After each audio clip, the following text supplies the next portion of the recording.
Welcome to the Still Caring podcast, presented by Stillwater Medical. Here, community is at the heart of healthcare. Through honest conversations and shared experiences, we explore what it means to care for our health and each other. Because better health takes a village, and you're part of ours. Today's Still Caring episode is deeply personal. Our guest, Alane Zannotti, is someone many people in Stillwater know through her leadership, her service, and her involvement in our community. But today isn't about titles or accomplishments. Today is about family. It's about mental illness, addiction, shame, grief, suicide, and the things families often carry silently behind closed doors. For a long time, Alane didn't talk publicly about her brother or what her family experienced. Today, she's choosing to share her story because she believes honesty can help other people feel less alone. Hello, I'm Joe Aiken, and I'm glad you're part of this conversation. Alane, thank you for being willing to have this deeply personal conversation with us.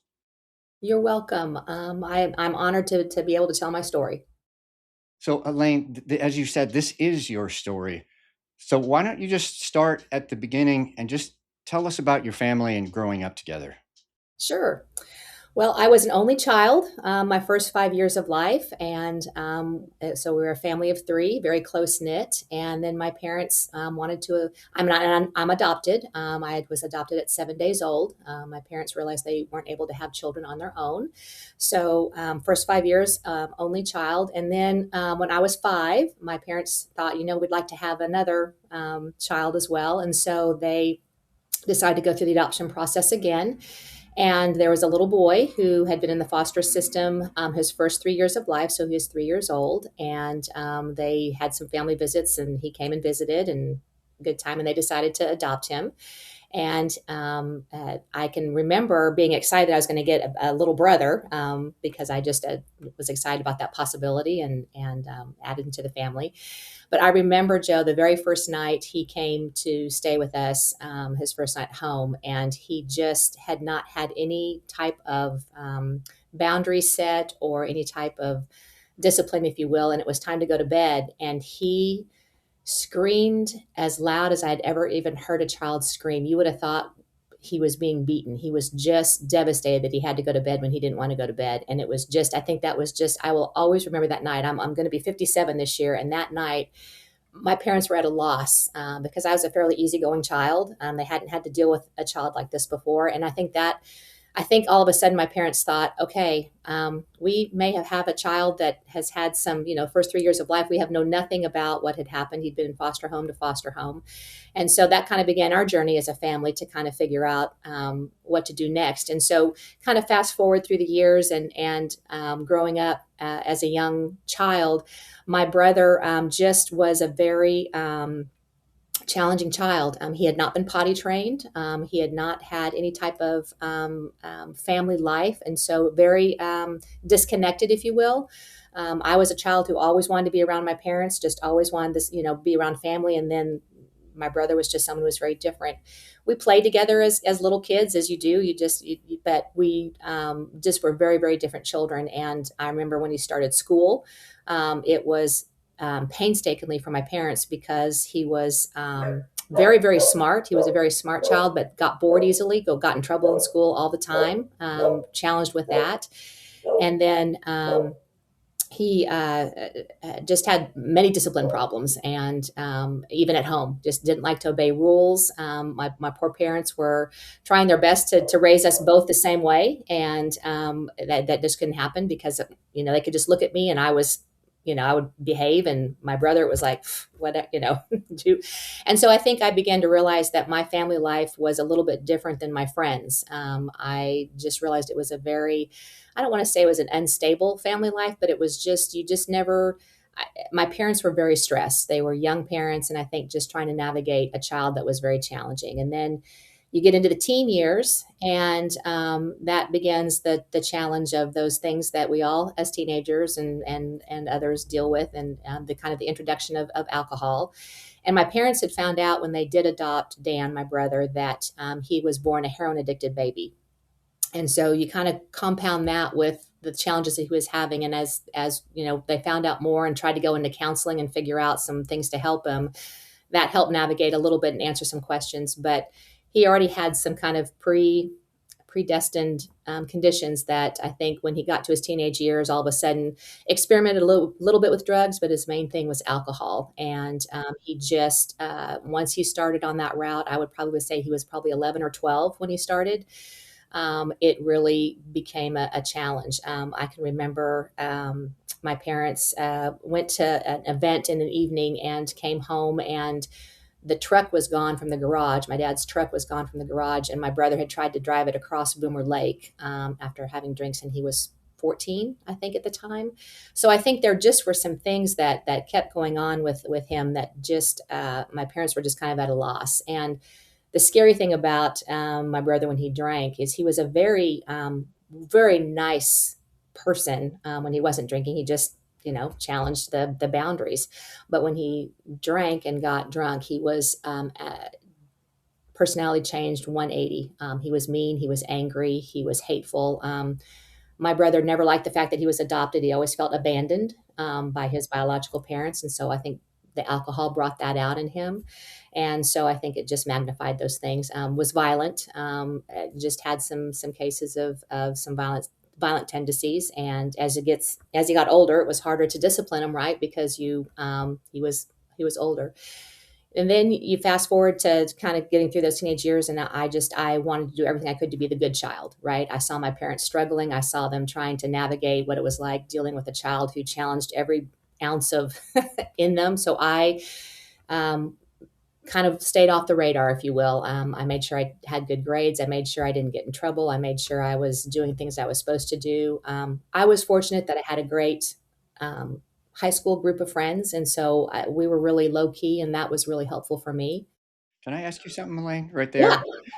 Yeah. So in that situation, did you feel pressure to be perfect, to be really, really good? Because what it sounds to me like is your parents were very overloaded and potentially overwhelmed with taking care of your brother. And you were the good child, so to speak. But along with that, comes the pressure to be good. Was that part of of what influenced you, is just wanting to not put more pressure on your parents? Or is that, in your opinion, just that's just how you are? I think that's just how I am. I was always a child that never caused any waves anyway. And so I think for me, it wasn't the pressure that I had to be good. It wasn't like I wanted to do all these things, but I decided not to because I needed to be the good child. I think it was more for me of a realization of I'm watching my parents struggle. And so I'm going to do everything I can to keep things calm. I was the calm one. I tried to make sure that if they were upset about something with Dan at school, then I was going to try and say, well, this happened and this was a positive. And so I think I was kind of that. So no, not the pressure to be good, but just that pressure of just, wanting to give them some peace and knowing that, you know, one of their children was, and then I think it combats you against your sibling, right? Because they're seeing that. And I can remember Dan, so, well, you're the good one. You're the one that never gets in trouble. I'm the one and so that doesn't help our relationship because he's, frustrated that I'm not, getting in trouble or doing the same things he is. And so that became challenging for sure. So what was it like for you guys living in a household where you never quite knew what version of your brother you were going to get? Yeah, it was, I look back on that and I think, my goodness, it can either make or break a family, right? And I think for us, it didn't break our family. However, I think of going to the Al-Anon meetings for alcohol, for the drinking and trying to do counseling. And, I think it helped us deal with it, but it takes a toll. And I don't think you realize the toll until this time in our life. Our family um, was not close in the sense of it wasn't, you'd see a family photo and I could see behind those smiles that it wasn't a happy photo, right? We'd either tried to get him to take a picture and he didn't want to, or he had just, they had to bargain with him to take the photo. It's just interesting how that all played out for sure.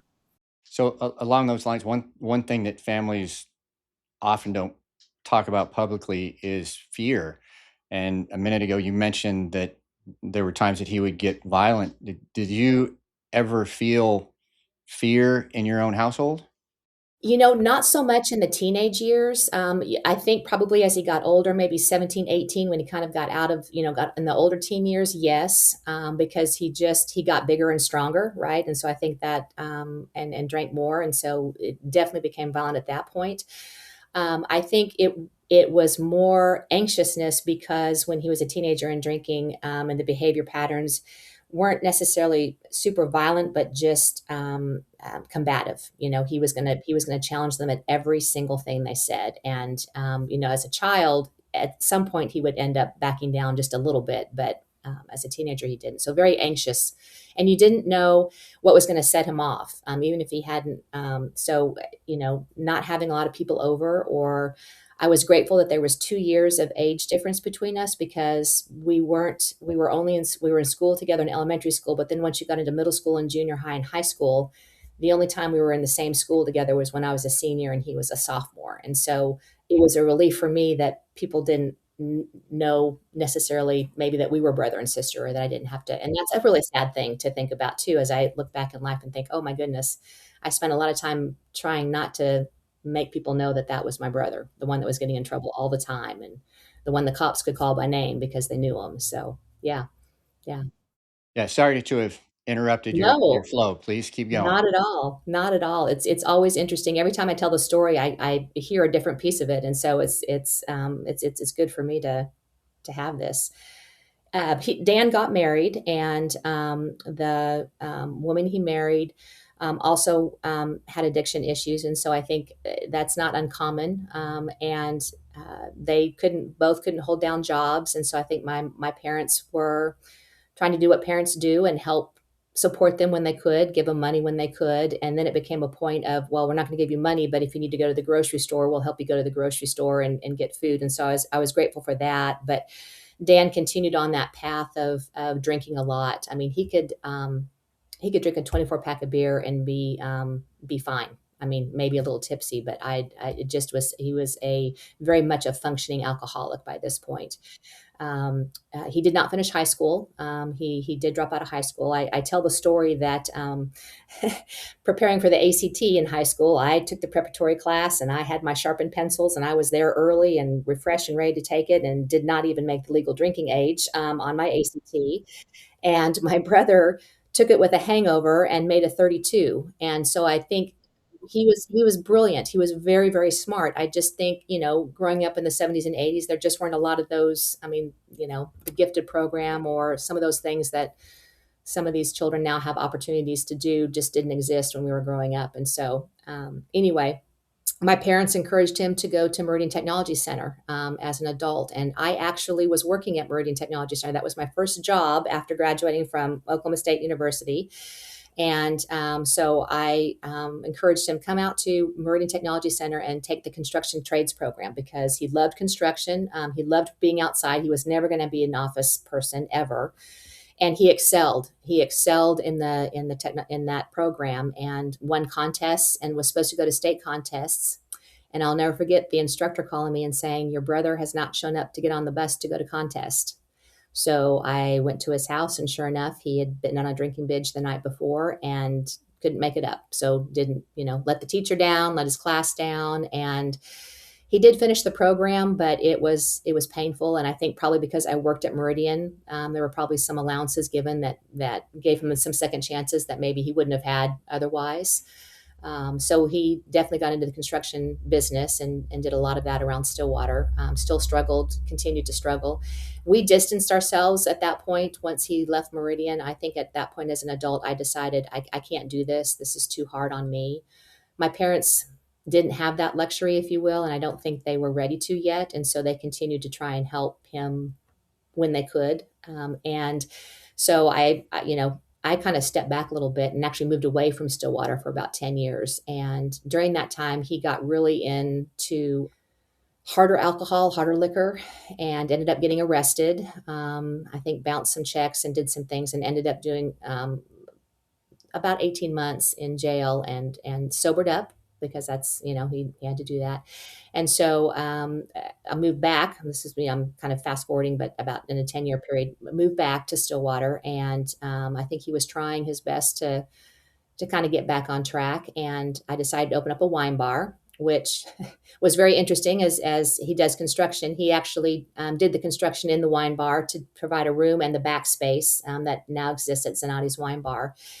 And he did it sober. There was a period of time and I thought, well, maybe this is a chance. Maybe this is an opportunity to do that. And I just, I think the challenges in life and, the way he chose to make decisions were just very different. And unfortunately, fell off the wagon and fell off big time and had suicidal thoughts at that point.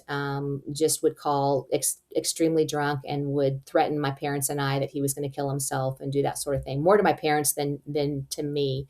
So just watching my parents cycle through all this and it was just very interesting. And at the time, I had a different last name, Zannotti, and he was still Johnson. So I still made it very deliberate to keep us very separate. I was not letting people know he was my brother and doing that sort of thing, which still kind of makes me sad to this point. But I think it's the reality when you're dealing with the situation. You do try to distance yourself as much as you can when you've gone through so much.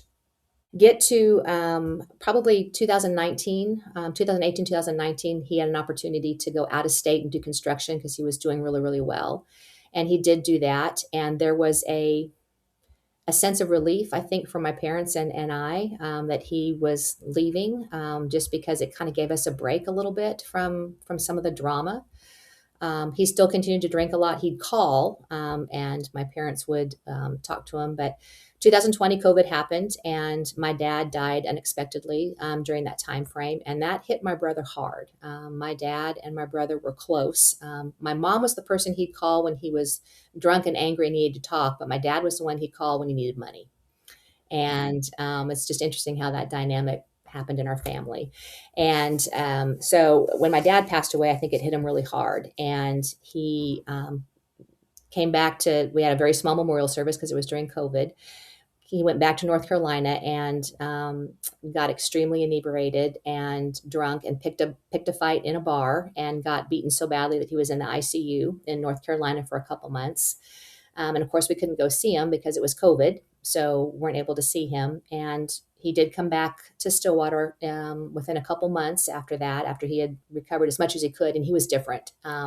I think he had some brain damage, and I just think he had just the combination of everything he'd done over the years, I think, had caught up with him. And I remember the nurse talking to my mom on the phone saying, he is extremely strong because he's going through withdrawals and he is shaking so hard and we're trying to calm him down. And he is just extremely, extremely strong. He wasn't the same when he got back, and he started showing up at Meridian because I was working back at Meridian Technology Center at the time, and he would show up there drinking, and so I'd have to get him off campus. He'd show up at my mom's house at 2 a.m. in the morning, drunk, pounding on the door, and so our safety was a little bit of a concern at that point because he just was so angry. And he finally had one night too much to drink and was driving, I think, to go see my mom, and was stopped by the police, and police chase occurred, and he wrecked some buildings in Stillwater and got arrested and went into the Payne County Jail. And for any family who's gone through this, my mom and I were relieved. Two reasons. One is he had a safe place over his head and he had 3 meals a day. He wasn't going to be able to hurt himself or others. And the other was we had peace because he wasn't going to show up unexpectedly anywhere where we were, because that's what he was known to do.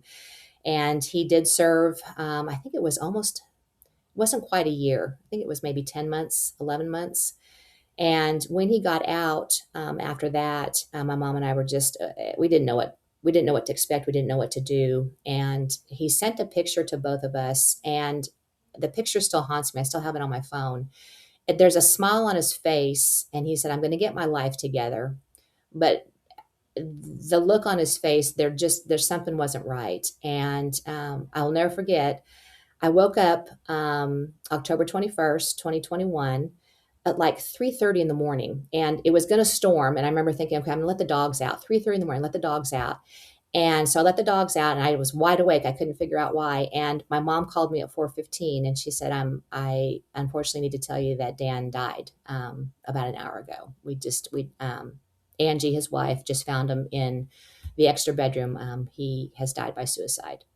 And it was very odd because both my mom and I were up. We were awake, and I'm not really a superstitious person, but it just is odd that we were both up at the same time. And once again, very, very sad. But the relief of just, it was over. And maybe he found peace, right? And maybe he's with my dad, and they're, able to have the relationship that I think, they both always wanted. So, anyway, yeah. A couple of questions about some of what you just went through. But first, about your brother. Mhm. What do you think people were never able to really see in him because his issues kind of clouded their perception of him? Dan had a heart of gold. Dan would have given you his last dollar. He did. He would get money from us, and then if a friend needed it, he'd give it to his friend. I mean, Dan had a heart of gold, and he had a faith. It was interesting when he was in jail. He wanted a Bible. That's it, and he could quote the Bible. He could. I mean, he had a faith. So it's funny how not ha funny, but just interesting how he had those things and that were so much a part of him, yet such a angry and nasty and hateful part of him also, that I think probably some mental health, and then just some things that, life with him, how he started. I think he just had some predestined things that happened. So you'd mentioned it twice. Once when he went to prison, and then the second time after he was gone, that there was a sense of relief. And you and I had talked about this before because there are so many things that you're relieved of, and you described some of them, and you think that they have some peace, you have some peace. Along with that, was there almost a sense of guilt on your part because you felt that relief? Oh, my mom and I to this day will still every once in a while say, we do feel guilty because it's very rare that we say we miss him, because I don't think we do, in the sense that like I miss my dad or I miss other people, because there was just such a rocky relationship. So, yes, there's a lot of guilt. And then you think, well, could I have or would I have? But quite honestly, I can say my parents did absolutely everything they possibly could. And so I don't think there's any regrets or guilt that they didn't do that. And to some degree, me as well. But sure, I think there always will be, because I think anytime someone dies by suicide, you think, what could I have done to help um, prevent that, or what could I have? But then, in our situation, at the same time, we just think, he threatened it so many times. I think probably deep down, I think we both knew that Dan wasn't gonna. I mean, he died at the age of 50. I think we both knew that his life was not. He was not going to live a long time. So. Thank you for talking about that, because I know that's an incredibly complex set of emotions, but I think it's so helpful for people to hear that, because so many times you do feel relief, but you don't want to tell anybody because you're going, oh, that just makes me bad. And it doesn't make you bad. It just makes you human. But so many families going through things like this, they're carrying around, these kinds of struggles, and often become, experts at hiding the pain or the embarrassment or any of that. You felt like your family did that? I think that my parents were such good role models. I think that my parents were doing their best to deal with it. And sure, I think to some degree they didn't want everyone to know. I think I did more of that. I think for me, yeah, I was trying to create this facade that my family was, yeah, we had some challenges, but we're doing okay, and we're going to be all right. And it's just, so I think for me, I was trying to kind of smooth that over, and make it seem a little bit more normal. To me, I wanted some normalcy. And so I think I did more of that than my parents did. Having never dealt with it, hopefully none of us ever will. But What does I'm not sure I'm phrasing this right, but what does suicide do to the people that are left behind? Yeah, yeah. I think for my mom and I, it was, in this situation, he hadn't called that night before. He hadn't, I think for us, if he had called us in a drunken stupor saying, I'm going to kill myself or I'm going to, like he always did, I think we would have been better equipped to handle it. I think we were still in a state of shock because that wasn't, I mean, he wanted to kind of get his life back on track. He had sent us that photo. And so he seemed calm. And maybe that was the, that was the telltale sign that we missed. But I think it's, when you see the potential, I mean, Dan just had a lot of potential, and I think for us, that's the sad part with suicides. You don't have the chance to um, try and encourage that, or I mean, he purposely chose to end his life, and I can't imagine. I can't imagine that thought process. And so that part's hard. So, Elaine, do you think that along with the addiction, there were any mental health issues that were just making it that much more complicated or that much more severe of a situation? I think so. I think, I think Dan as a youth, I mean, whether it was, based on what happened when he was born, being a drug addicted baby, if that caused some issues with him, to not bonding this first 3 years of life. I mean, not a connection, just had no, could leave the family for a couple months and not interact at all, just not that connection. So I think and then I do think he had some bipolar, because even before he started drinking, his mood swings could be just something else. And then I just think the alcohol magnified it even more when he had been drinking. So yes, absolutely. And then for sure, when he came home from after having that the fight in the bar that caused some brain injuries, for sure, without a doubt, I think that probably magnified some things too with just some mental health, because he didn't process things the same way. Didn't have wouldn't have a complete thought sometimes, and so yeah, I think, and then just the way he dealt with things was very different. Yeah, and then in today's world, especially with social media, people feel pressure to present their lives as being perfect. We don't tend to show our bad side on social media. Why do you think authenticity matters so much to you now? I think because, oh my goodness, for growing up, I wanted to, and it wasn't I wanted to create a perfect life. I just wanted it to seem normal, and whatever your normal is. And I think social media has magnified this need for your life to be perfect. And I am very proud of how hard I've worked to do the things I've done and accomplished. And I've had people say to me, "You don't know what it's like to struggle," or "You don't know." I mean, because well, we don't, right? We don't know everyone's story. Never make assumptions about things, and so I've really tried to on my social media be very real and honest. And if I have bad days, I have bad days, and I don't have the perfect house, I don't have the perfect, whatever.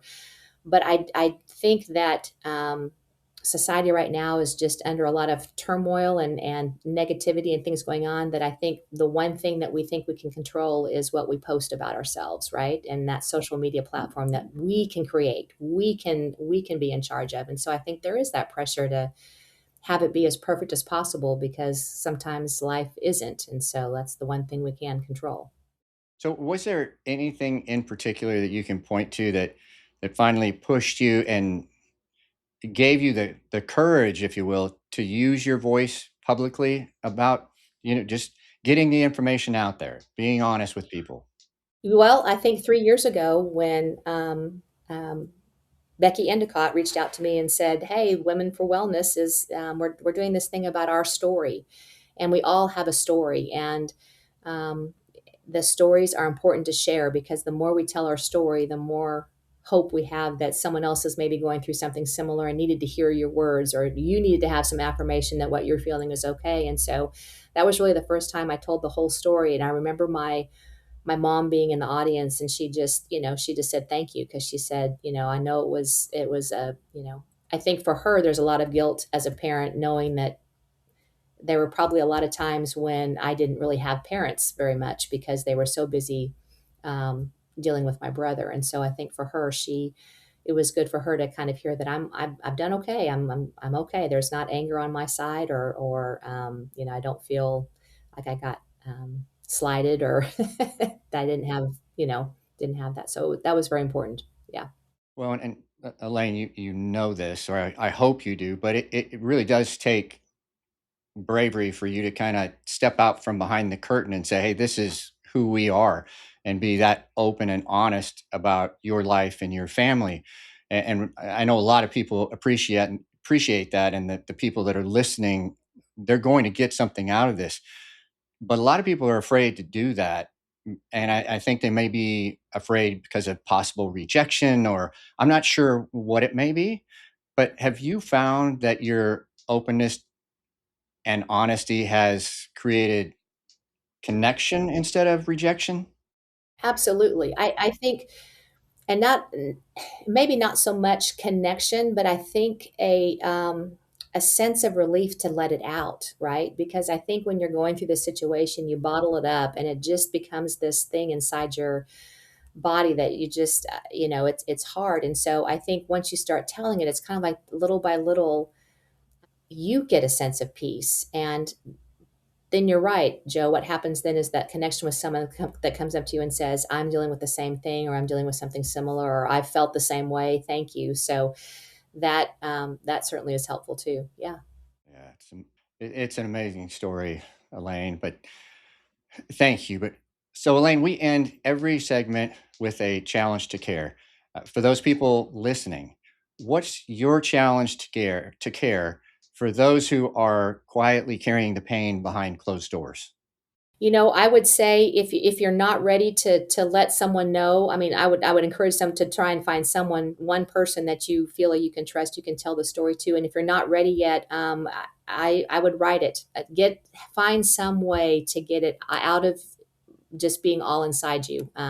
Writing helps. Having the conversation out loud just with yourself. I know that there were times when I would sit after I'd had an interaction with my brother and just talk out loud by myself, because that just, you have to get it out. I mean, keeping it bottled up inside of you just is not healthy. And so I think you've got to find the right avenue for you if you're dealing with something like that. But that's kind of the things that I would say.